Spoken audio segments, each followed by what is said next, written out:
Blog Talk Radio.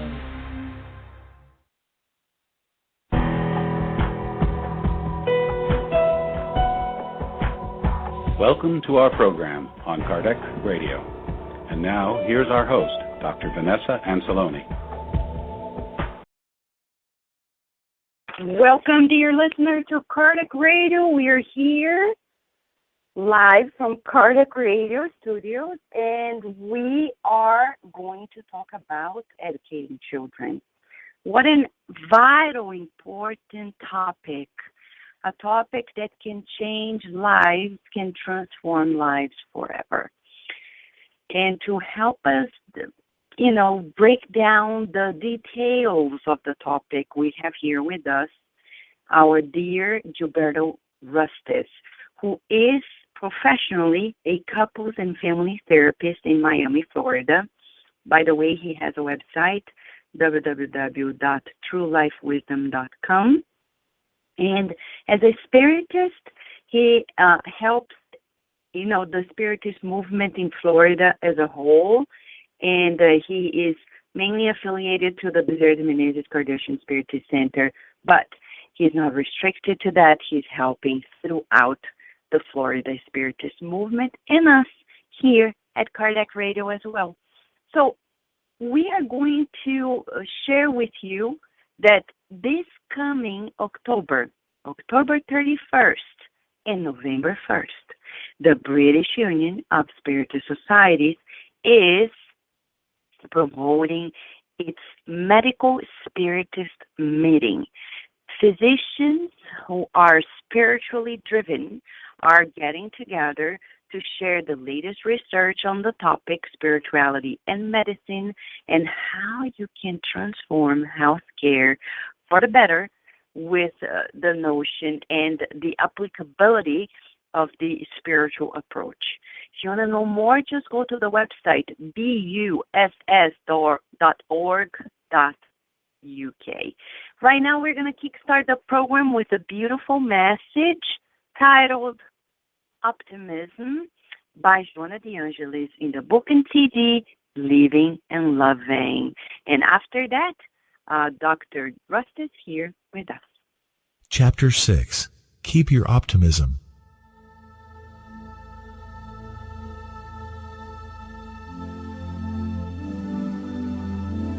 The dispirited companion who walks by your side may be facing a crucial ordeal.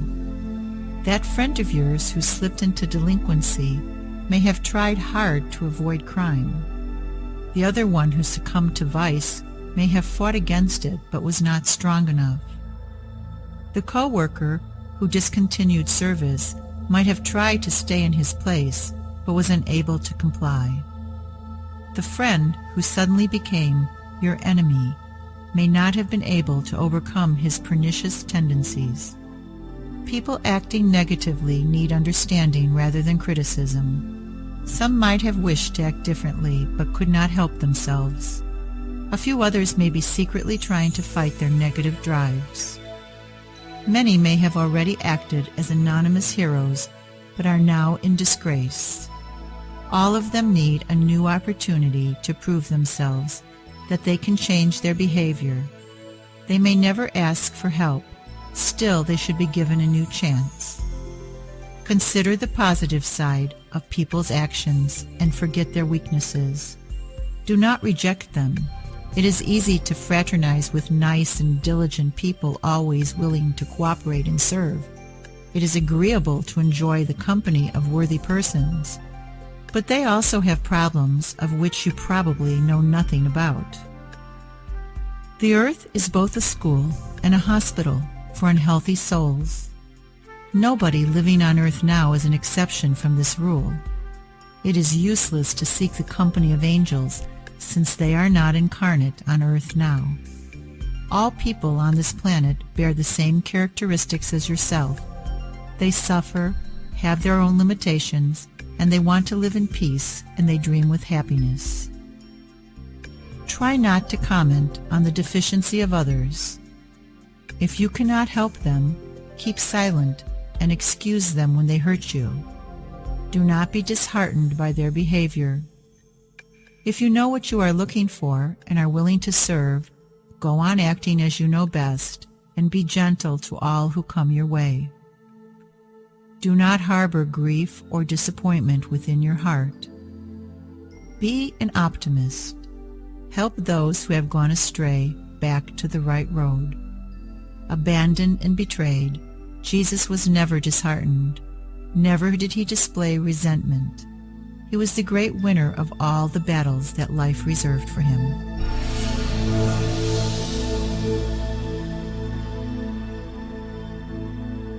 Yes, dear listener, this message is about optimism. And who doesn't need it?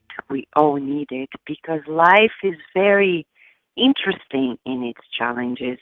It really brings to us opportunities to overcome our own limitations. Oftentimes, we are certainly more capable of doing things than we imagine. We, as parents, for example, and educators, we sometimes doubt our capacity.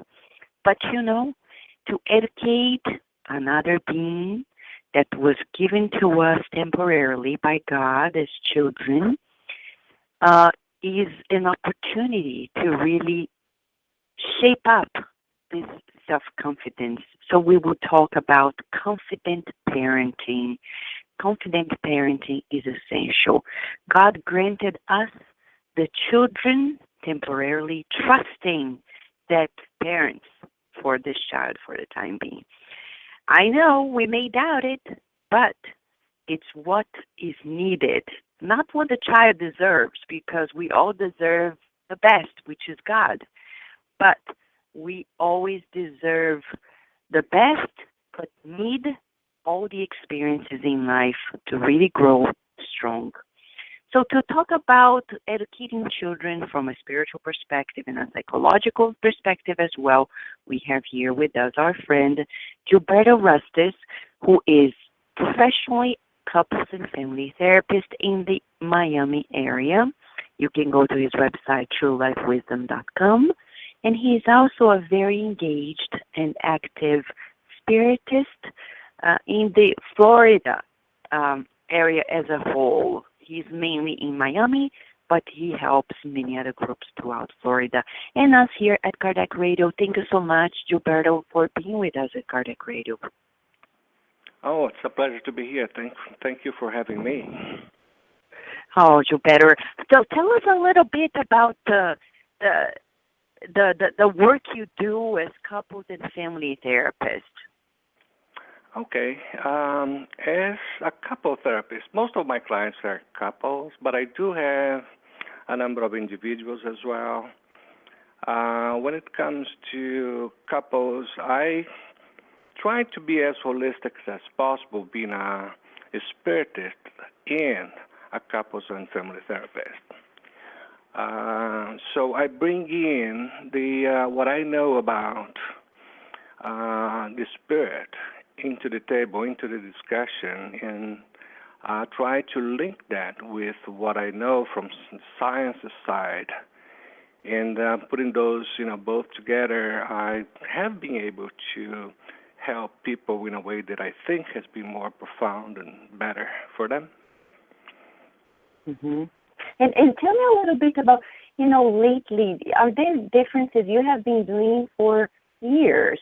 Do you see differences regarding, the family lives years ago and now, or like in the past, decades ago and now? Can you tell us anything in that regard? Oh, of course, you cannot look into big changes in, let's say, within 10 years, kind of a time span, or even 15. But we can pretty much notice that at present, a number of couples are coming to me looking advice whether or not they should be married.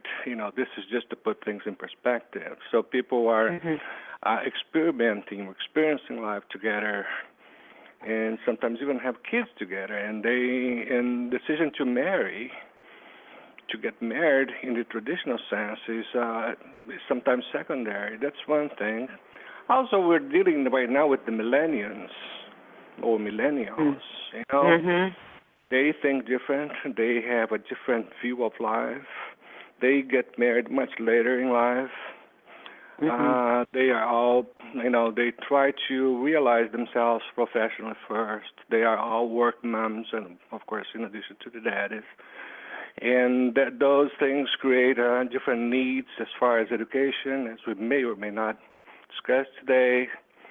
So those are actually things that we deal with right now that might have been different than in the past. Yes.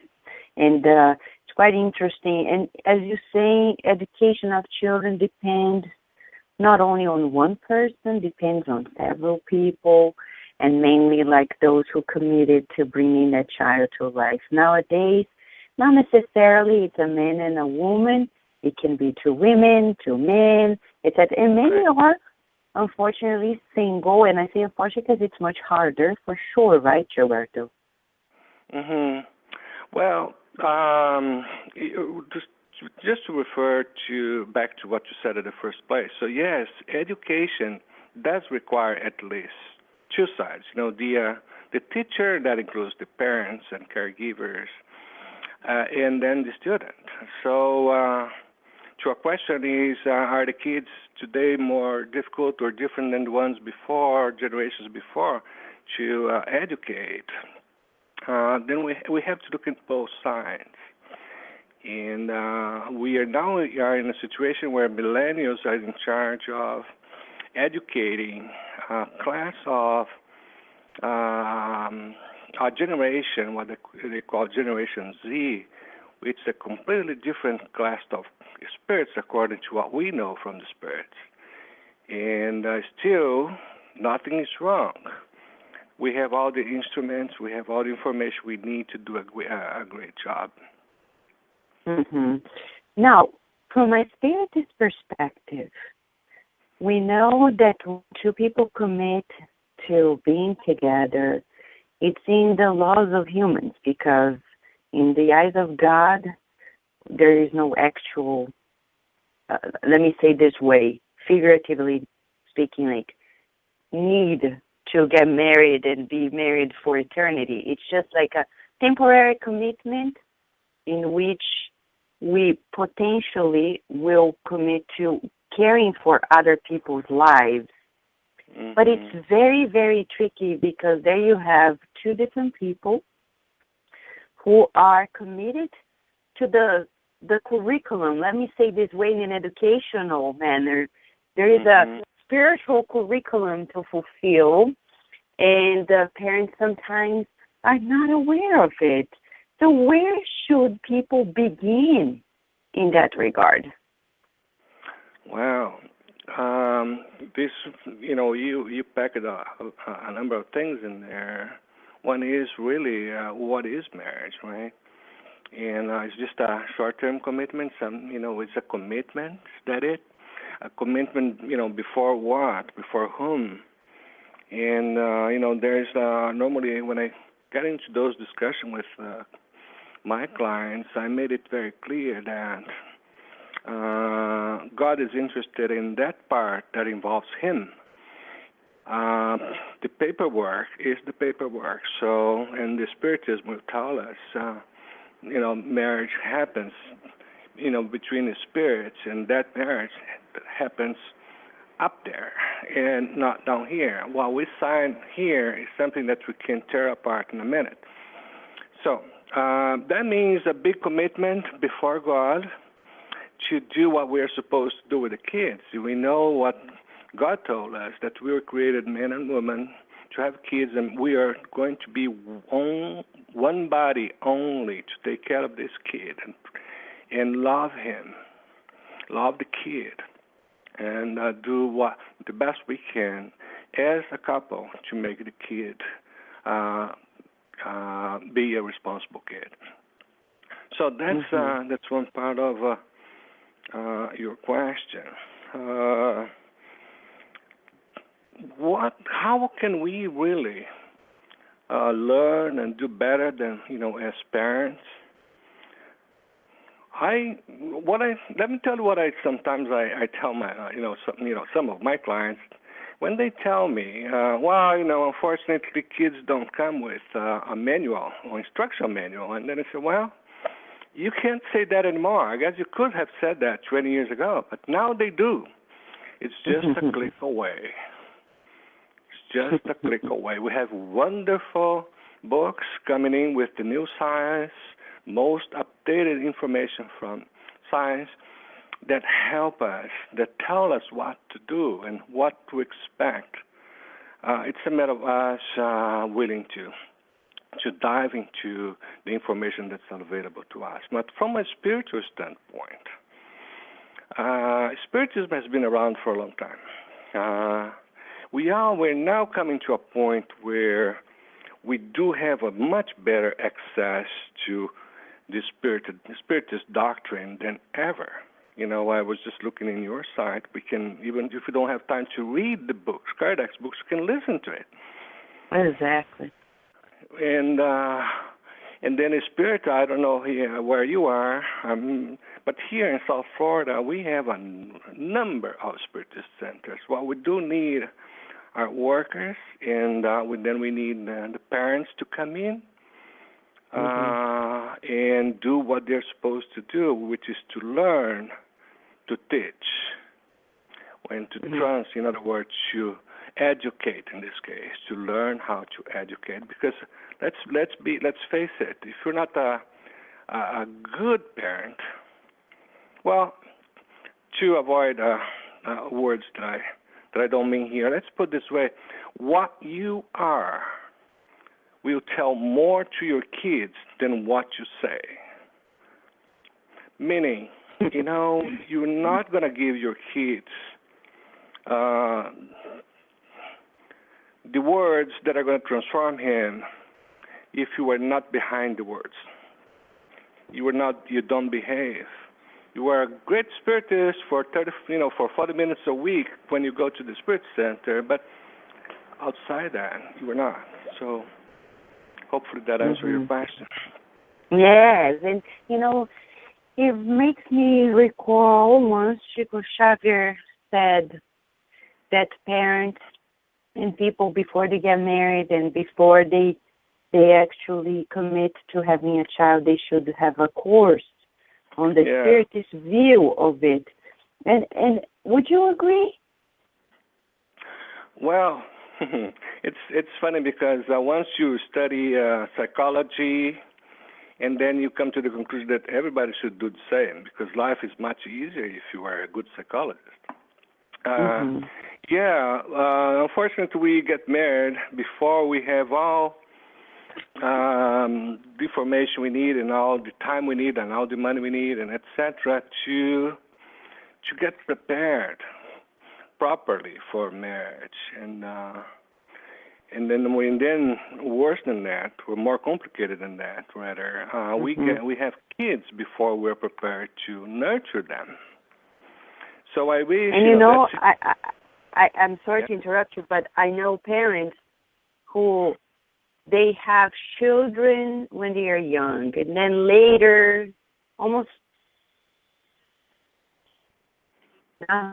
right, and I'm sorry, you were cutting. I'm sorry, but you cut off quite badly here. Could you repeat that? Yes, so I'm saying, there are parents who have children when they are young. Life gives them an opportunity to have children. In that opportunity, they still make mistakes. So they have not, they messed up. Not at the beginning, there you go. They are doing it. What would you say? I'm sorry, Vanessa. I'm afraid that we have communication problems here. Are you there? Yes. Can you hear me? No, I can. You got cut off again. Okay. Can you hear me now? I can hear you now. So, and I think I got like 50% of your question. I'm really sorry about it. And no. I think it's not only you. I think there are some people. Thank you, Paloma. I think it's probably our system here, but I hope it's back to track. So I was just saying that there are some people who have kids and they are young, and then life gives them an opportunity to have kids later, like when they are older. And they thought they were going to do better. But there you go, they're incurring the same mistakes. What do you think then is the problem? Ignorance. That's in the sense of ignorance of what he's expected to do and how things work, in fact. For example, one of the things we learn from Spiritism, from science, that a child doesn't come prepared to have his intelligence, his mental capacity fully functional, and that's going to only evolve over time. And our brains, for example, only finish developing when we are in our mid-20s, like 22, 23. And sometimes the father expects the kids to behave like an adult sometimes. So whose fault is that? So that's ignorance. That's ignorance. And folks, the other thing is who actually knows how important, or care to know how important it is, the relationship between mom and dad and the kid in the first 12 months of life. The kids don't even have the language yet, and that 12 months will most likely determine the character of the kid when he grows up. So we see things here, like we see incredible things, like, for example, a couple whose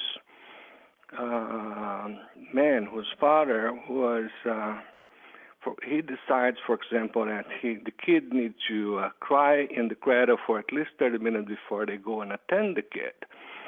And then he explains that as being, well, this is how the kid is going to learn how to be patient, how to, to behave, and this and that and that and that, and that's created a situation for the kid. She does not know what's going on. All she wants is attention, understanding. He needs somebody to come in. Then she needs somebody to understand what she needs, and then she needs to be serviced, like being fed, for example. And while you don't do that, they believe they have been abandoned. And then they created this insecurity, and it grows from there. So, and then you, as you said, and then, you had a kid when you were 18, and then you had another kid when you were 35, and you're still doing the same. Oh, boy, you have not learned anything. That's all I can say.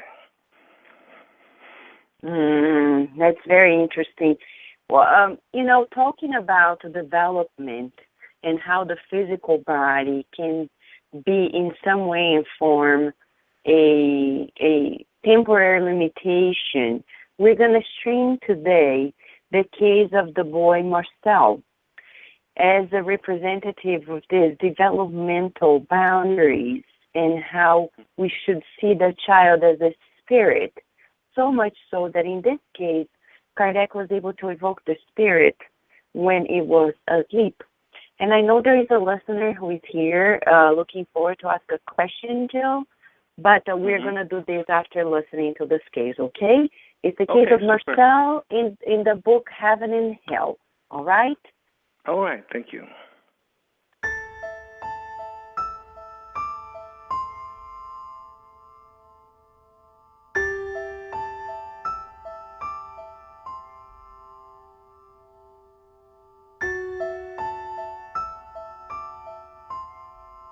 Marcel, the child in number 4. In a provincial sanatorium, there was a boy of approximately 8 to 10 years old whose condition was difficult to describe. He was designated as number 4. He was completely contorted, whether as the result of a congenital deformity or as a result of the disease itself.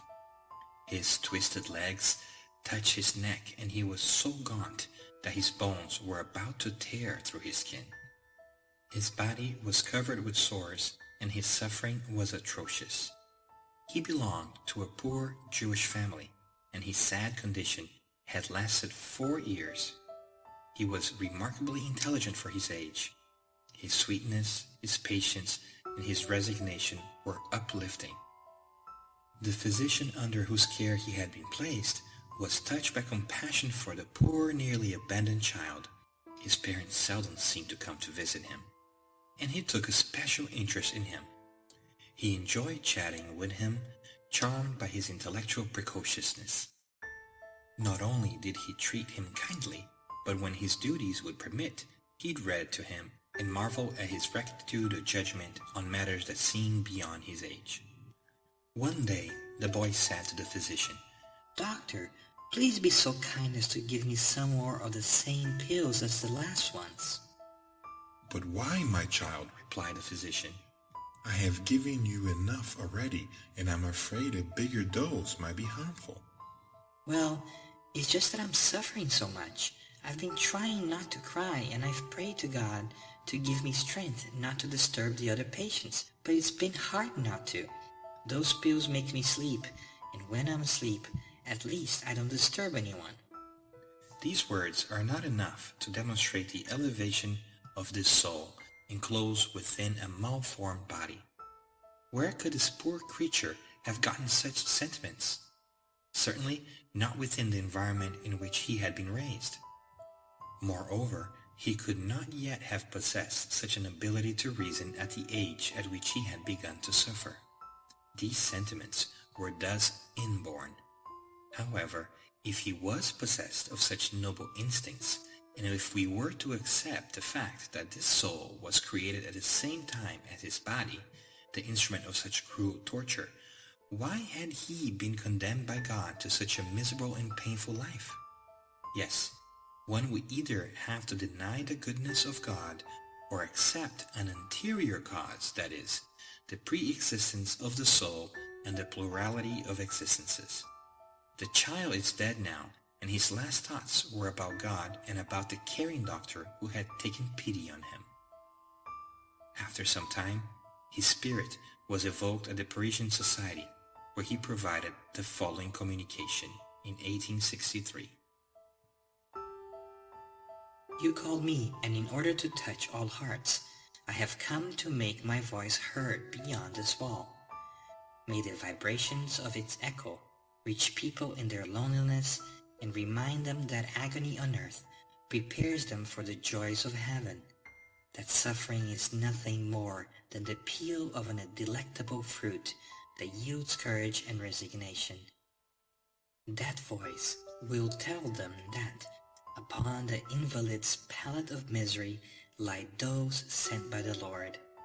Their mission consists in teaching humankind that there is no pain that is insuperable with the help of the omnipotent and the good spirits.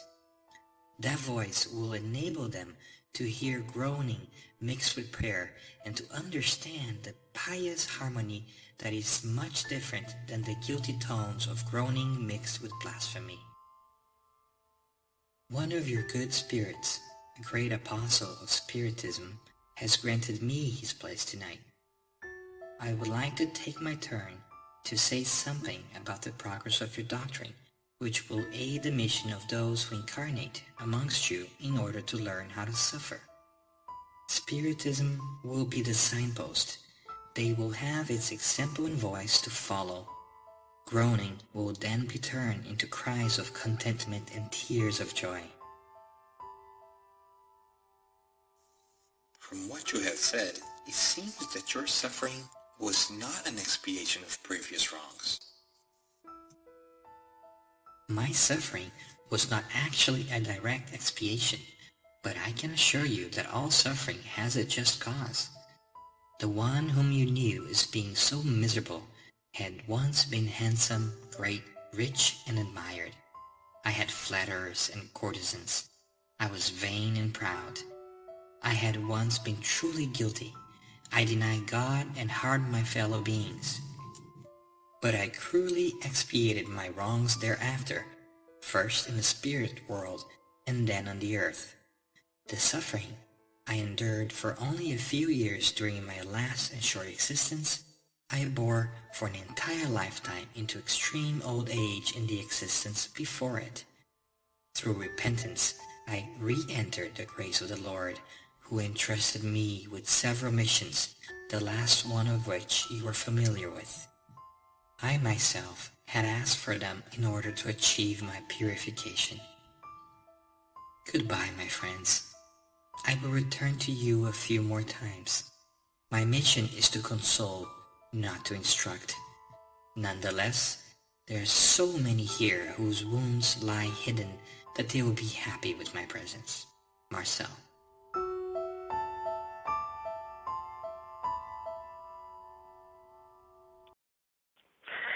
So now we are here to discuss a little bit about the case and the very book that we are celebrating. It's 150th years of publication. So Gilberto, when you listen to this case of Marcel, what are the main highlights for you? Well, there's so many teachings in there. One is about resignation. You know, it takes it's a hard work, and it takes a lot of courage and faith to be so resigned as he was.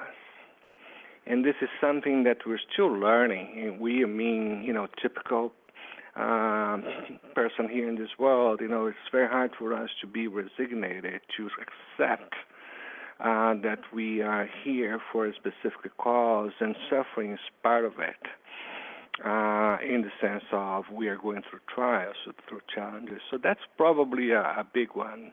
The other one is that draw my attention to is he said that was his choice. He didn't have to come in this particular incarnation with such a huge expiation, but he decided to do so for his own purification. Are we, typical person here, prepared to go extra mile to evolve, as spirits? Well, imagine if we were all prepared to do that. That would be wonderful for the whole population. So that is something that is another big thing coming out of that for me. And this case also brings to us the awareness that, Kardec asked this question to the spirit in the spirit's book, whether the spirit of a child can be more evolved than the parents and other people. And in this case, you see so much wisdom coming from the soul that it's teaching us to look at the children, not as children, but as spirits who are immortal and are in a transitory process of maturation. Right? Right, Gilberto? Yeah, that's right. So we are all spirits in a given point of our, evolution, our progress. From, if you will, materialism to spiritualism. And we are, and this is part of what, parents need to be well aware of. So when you look at our kids, it doesn't have to be like Marcel, but, we look at our kids. They are at a different level of development than we are. And they are going to think different. They are going to be demanding things differently than we do. They are going to either be more materialistic or more spiritualistic. And most importantly, they don't come ready for that. They will develop into what they're supposed to over time. And in the meantime, that's our window to work with them to get them as the best character as possible. Now, Gilberto, when we talk about the development, we are all, when we reincarnate, meanwhile, when we're children, have an opportunity to begin anew. So we have many different phases. And you said about the first year of life. The second year of life, when they turn 2, more precisely, between 2 and 3 years of age, we know there is even a label to it, which I don't like, but they say the terrible twos and the teenager, etc. So what do you think is potentially happening to the spirit 2-3 years of age? Oh, wow, this is great. And that's why, when I mentioned, yes, the instruction manual is just a click away. And that's why it's so important for us to be curious and be consciously enough to go after that information because, yes, our spirit will kind of awaken as our body develops. And, for example, the first year you don't know how to speak. Maybe by the end of the second year you're still not speaking. But once you start to understand, to speak, and then you start to ask questions, but you are not prepared yet to think abstractly, for example. So every phase will require the parents to understand how best to help the kid in that particular phase. And it has to do with the development of our brains. And we are perfect from a mechanical, if you will, standpoint. When we are a teenager, our chemicals in the body, if you think it as a cocktail, it's going to be the perfect cocktail to push us toward, for example, exploration, understanding, or look for. Some people at age 19, 20, they have this courage that nobody can believe a person could have, like jumping, this and that and that and that. We are prepared for all that, and but we don't have to go that far. Up until 10 years old, basically, parents and caregivers can almost download everything in our minds. But then after that, that's not possible anymore. Now the kids, they already know how to work with new information and compare with the implicit memories or explicit memories that they have. So your question really is very big. Every step of every year, it will have we have the same kid, but at a different level of development, and that development is cumulative. And every year you're going to find a different kid. When you are, for example, at the age of 6 or 7, when you take your kid to the school, they don't want you to kiss him in front of everybody. And then I say, what's going on with my kid? Well, he's dealing with his autonomy right now. He's dealing with his ability to be himself. He's trying to understand that he can separate and he can survive. So it's there is the spiritual from a spiritual standpoint. It's very easy, our capabilities are all in there, just waiting for our body to evolve. So our spiritual, our mental capacity and our spiritual character or personality and everything else just show up based on the strength of your body, on your organs. But in the meantime, though, it's we have to work on that. Yes, and for example, you said before we cannot expect because of the development of the brain that the children, like for example, you tell them at 2 years of age, like, don't do this, and you can't expect that they are going to understand right away or just fulfill it because the many cortical areas of the brain that are responsible for discernment are not fully developed, right? That's correct. They are not prepared to understand the way it takes a different way of speaking with kids. Normally they take an affirmative better than negative, like instead of saying, don't run with your cart inside the house, you have to say, it's a lot better for you to run your cart outside. They understand the positives better than the negatives. And so there's a lot of things that we parents need to know to do a better job. And also, of course, tantrum is you were talking about 2 and 3 years, and of course, and then 4 and 5, we have all those tantrums. Are those tantrums coming from the right side of his mind or the left side of his, not the mind, but the brain? Those are, is that rational or just instinctive? Each one, depending on the source of that tantrum, you're going to have to deal with that in a different way. And there is this theory of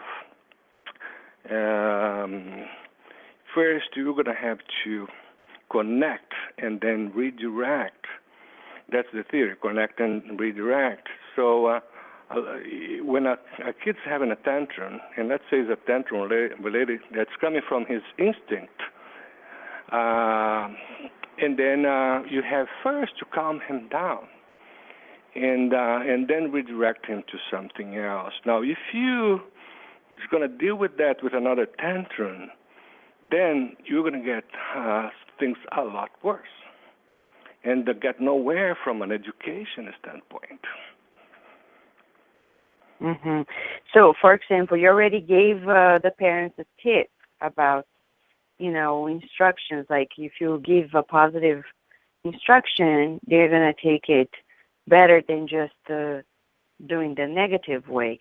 And when you're talking about tantrums, we're talking about helping parents deal with that emotional outburst of the child. So what would be the first strategy for parents? What would be the first child? What? I'm sorry? The strategy, what would they do first? Well, the first thing you do is, the first strategy is to connect and then redirect. That's what I said. And so by that, we don't want to get too technical here, of course, but the first thing, the kid is having this situation that's totally out of his control, because that's why we call it's coming from the lower part of his brain, the reptile part, and then it's purely instinctive, and he really wants something that does not make any sense, not the time for us, not the right place, but then he throws a tantrum, and you know that tantrum is coming from like his instincts. And if you try to correct him right there and then, with the most traditional way, what you're going to be doing is enrage them, or him, or her. So, and that is going to get matter worse, and that gets into another strategy, which is engage, don't enrage. Because, you see, you have to engage with the kid and say, oh, my goodness, let me understand better. You really sounds like you're really sad or mad or whatever you're going to tell him. Wow, let me understand that. You have to engage with him, and then he's going to, as you engage with him, he started to bring the other part of his brain, the one that thinks and rationalizes, into the party, and then little by little he's going to calm down, and only then you're going to be able to negotiate with him something.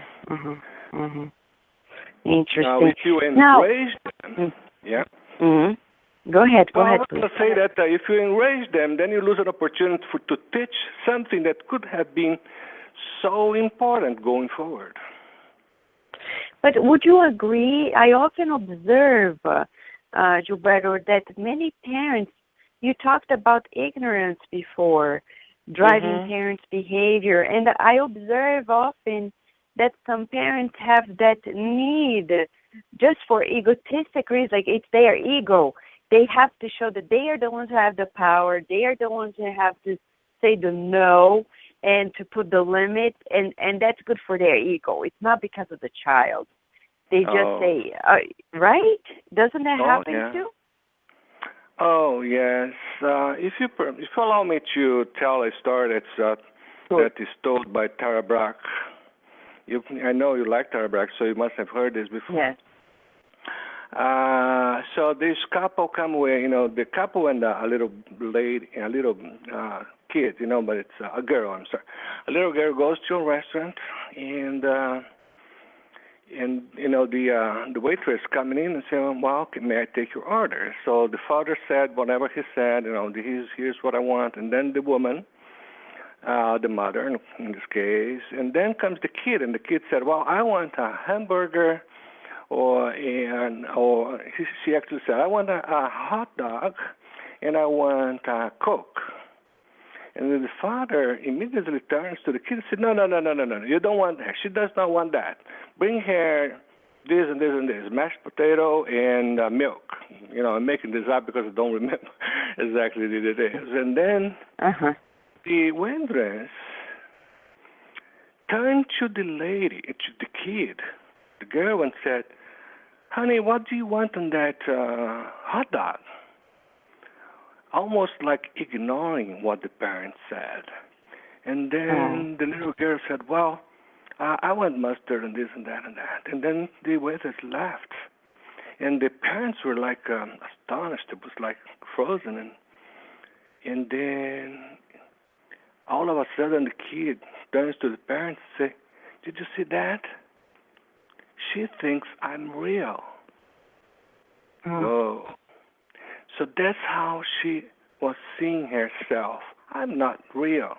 I'm here to do what my parents tell me to do, to be what they want me to do, to say what they want me to say. Did you see that? They think I'm real.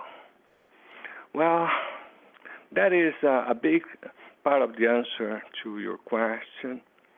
We are not here to transform our kids into clones of ourselves, but to help them keep progressing from the last point they were before coming. And I remember too, as you're saying, the mission of ourselves as parents. St. Augustine in the Gospel According to Spiritism by Kardec saying that the mission of parents is connect their children to God. So everything else is just secondary. By the way, we have here a listener whom we're going to get to know now. And I'm going to open the line, Gilberto, because this listener would like to either make a comment or ask a question. Let me see. Okay. All right. Hi. Hello. Yeah, hi. Welcome. Hi, who is this, please? My name is Hank. I'm calling from Arlen, Texas. I'm a parent, and I caught your guys' program. And yeah. You have a question? Yeah. See, I'm having some problems with my boy, Bobby. I caught him. See, my wife's a substitute teacher, and she was working on some project in class, and she had a mannequin doll head, like when you go to a shopping mall and you see like a mannequin, it's like that, but just the head. She had that at the house because she was doing a project on it, and yesterday I caught my boy with that head in his room kissing it, and I'm just like, what? All right. What is your name again? My name is Hank. And Hank, I'm sorry, okay. what's the age of the kid? Bobby is 12. 12, okay. All right. So we're going to keep you in the line, okay? And Dr. Rustice is going to address it, okay? All right, thank you. I'm just very concerned. I'm a concerned parent. Oh, so let me see if I understood correctly. Yep. So sure. you caught Bob kissing the head of the mannequin. Yes, sir. He was, there might have been some tongue in there. I don't know. But yeah, he was kissing this mannequin's head. And I just, I never did stuff like that. So I don't know what to do. Okay. Like, he's just a boy. It's just a boy. You see, let's use your case to perhaps address a bigger issue. There's a book that says, know your kid before you label them. What? And there's a book that says, know your kid before you label it, before you label him or her. Right? Oh. So we can, for example, you saw something that was strange to you. So how come he's kissing her? Well, 12 years old, is normally when kids' sexual part, sexualism is in full development. He's 12. Right. That's what I meant to say, 12. Oh. And isn't he a little early for having those kinds of, feelings? No, not at all. He is exploring that. He's exploring his sexuality. He's having fantasies. Well, I don't want him to explore nothing. Oh, okay. Well, what's your name again? I'm sorry. My name's Hank. I'm calling from Arlen, Texas. Okay. Frank, this is we see a lot of parents that say, I don't know if you heard the question, the little story that I was saying before, about the little kid that was saying, oh, they think I'm real. Well, here's the situation. You need to let, or everybody, not just you, we all need to help our kids move along their development phases, human development. I agree. Phases. Like I've been trying to get. I didn't mean to cut you off, but you should know I've been trying to get this kid involved in football and baseball and basketball and just anything with a ball, really. But he takes no kind of interest in those sorts of things. Okay. So, Frank, we thank you for the comments Hank? and for sharing it with us. And I think Dr. Rustice is going to address the very details of it now. Okay. What do I tell my boy? I gotta see him in an hour. I don't know what to say to him. Okay, so stay there. We're gonna keep you there, but Dr. Rustice now is going to finalize his thought and address it. Thank you so much for asking your question. Please, Gilberto. Yeah, what I was saying is, we as we discussed before, kids go through developmental phases. And we have several ways to looking at it, from a cognitive standpoint, from a social standpoint, from a moral standpoint, right? And even physically, they go through developmental phases. And there comes a point when the kids have special interest for certain things. There's a moment when puberty is going to be their top concern. And all we need to do, and what we have to do, is to help kids transition from one phase to the other the best way we can. They cannot really do better on, let's say, stage number 3 if he has not gone through stage number 2. So this Frank is concerned about the fact that the kid's not really paying attention to, for example, football, soccer, baseball, whatever. Well, that needs to be looked into, first of all, in the context of everything else that's going on with this kid. And number 2, why is it in particular he doesn't care? We could go out to the extreme to say maybe he is kissing that mannequin because he is, Frank, don't take it, in your case. I'm speaking generally here, but maybe it's a kid that is suffering has a big longing for love. So, you see, sex with mannequin could be a way for him to satisfy himself. So it could be as complicated as that. Don't take it in your case, Frank. But we need, and that's why sometimes therapy takes long. We need to really understand what's going on. Thank you, Gilberto. So we would recommend, Frank, that you see a psychotherapist to help you out, but understand that it sounds like it's normal. As Dr. Rustice is saying, it's going into the direction of development. At 12, they are really bringing about their sexuality to the surface, and we can't, as in the story that Dr. Rustice was telling us by Tara Brach, we can't simply dismiss a need. We needed to validate their feelings and get to know, and do not be scared. Just take one step at a time. If things are, different from what you expected with your child, now because we're here at Cardiac Radio, we're going to give you the whole 9 yards of it. Pray to God that God sends you the care for this child with the love that you said. As Dr. Rustice is saying, love. Everything is about love.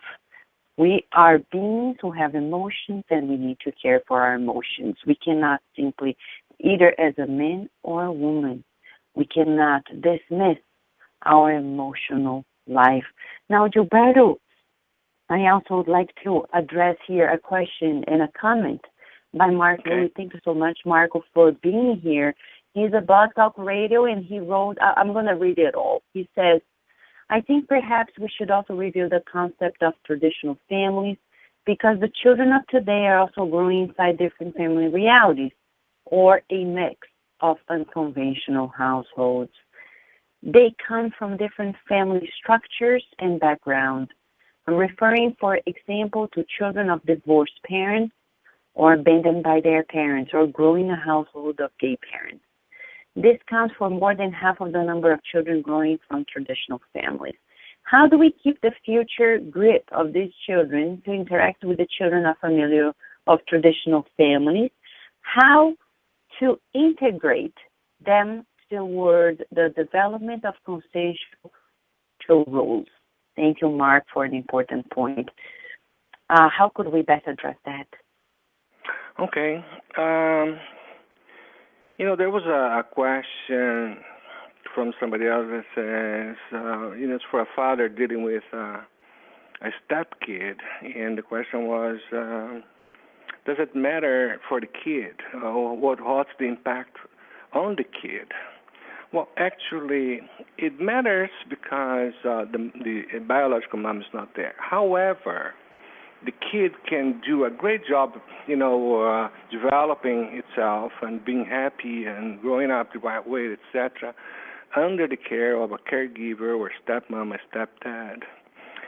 As long as that one doing that is doing it the way you just said, with love, with understanding, with knowledge of education from a spiritual standpoint, with spiritualistic standpoint. So it's not whether we're talking about here the biological mom or somebody else. Now, we do have Marco touched on something that is a disaster for kids, which is growing up in a house where that is not stable at all. That's totally dysfunctional. The kid is going to live with that and will learn that, will absorb that, will be for him the reference until he can do better than that. And that could be late in life. So if we want to tell our kids that we're here to love each other, and the next thing we do is to hit our partner, so then what do you want a kid to understand for loving each other? So that's the most important thing. Create the right environment, teach the right things, be persistent, and remember, in the lack of everything else, even an internet access for the books we're talking about, just give the kid love, and that will take care of it. That's beautiful. So we would love to keep you here on and on, Gilberto, but we have to wrap up the program today. And let us remind all the listeners, if you still have a question or a comment, please write to us at kardecradio@gmail.com or go to our website, Kardec, KARDEC Radio, and we have a contact form. Send your question or comment to us. We're always happy to listen from you, and you bet we're going to address your question or comment or suggestion.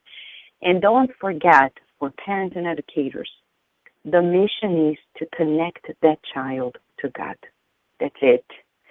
However we do it, remember, as Gilberto said, love is the only pathway. And it doesn't take a PhD to give love to a child. Thank God we don't need any diploma or certification. We only need to open our hearts and minds. So, Roberto, what would be your final comment for us today? Well, for parents, really, work on yourselves as much as you can, because as you improve yourself, you are going to do better with your kids. And get out of the comfort zone, get out of, I know everything about it, get out of, I don't need it, to say, I want to understand what it takes to raise my kids, to be responsible, to have fulfilling relationships, to love others, to be compassionate, and be ready to go to a much higher step next time. So that's my final comment on that. Thank you so much, Roberto, for your presence, for your knowledge, for your love, for your kindness. Thank you so very much. We hope to have you more often at Kardec Radio, okay? Okay. Thank you very much for the opportunity. So, dear listener, as we wrap up the program, let us keep in mind we began the program with a message by Joana de Angelis, optimism. We can't let go of optimism. We were granted the opportunity of taking care of these children, and we are capable.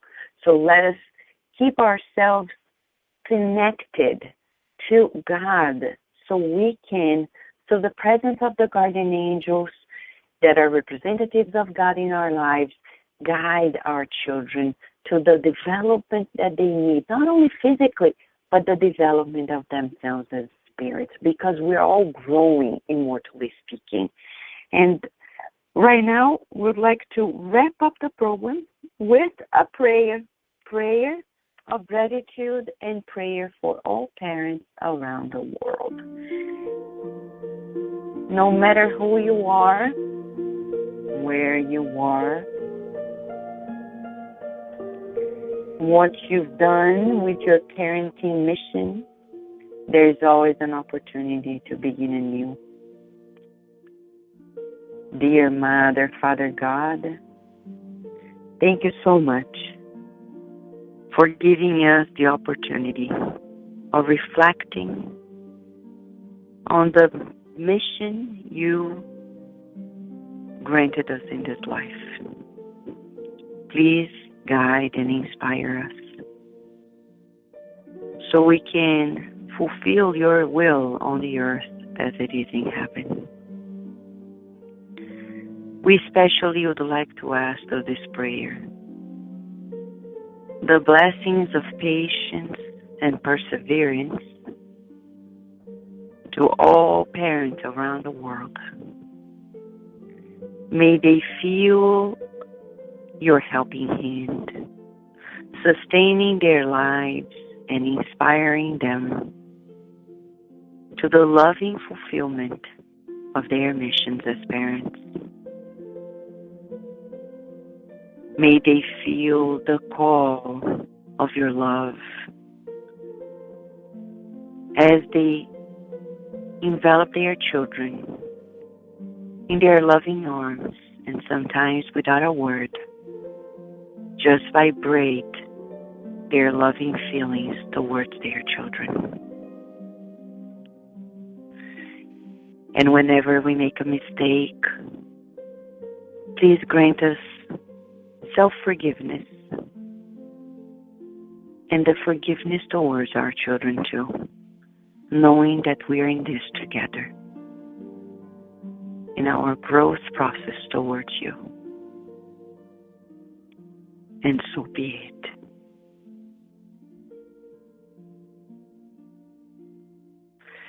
Yes, dear listener, this is it for today, and we are going to thank all of you who have been with us here live, and for those who are listening to us on demand, a big hug to you too. And next week, what's happening next week? Can you believe it? We're going to stream a true interview with Judas Iscariot, who betrayed Jesus in some way and form. We are going to stream to you an interview that was psychographed by the medium Chico Xavier in a book that is not yet in English, but this is going to be published in the Spiritist magazine this coming October. But you're going to have it firsthand, very interview between Humberto de Campos and Judas. You want to know what happened to him after his death? You want to know what happened throughout this past millennia? Where is he? What has happened? A big lesson for all of us. We cannot be stuck in the mistakes of our past, because we're going to learn next week that potentially we have always a new opportunity. And what is it? You want to get to know? Just connect with us next week right here at Kardec Radio. Meanwhile, on Sunday evening at 8 p.m., our dear hosts from around the world are going to share with you another fresh take on Spiritist awareness. And on Wednesday, Francisca Kranz and Mackenzie Mell are beginning a new book, The Messengers. By the way, you have all the books available at KardecRadio.com. Just connect. Spiritist audio books, the Cases of the Heaven and Hell book, the Spirits book, the No Solar book, Jesus in the Home, and many more to come. It's just a matter of time. Right now, we invite you to keep your hearts open to receive the blessings of God always.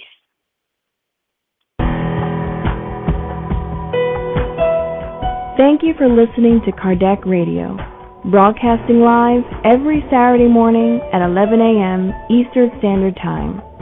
Email us and share your comments at www.kardecradio.com. Until next time, we wish you many blessings.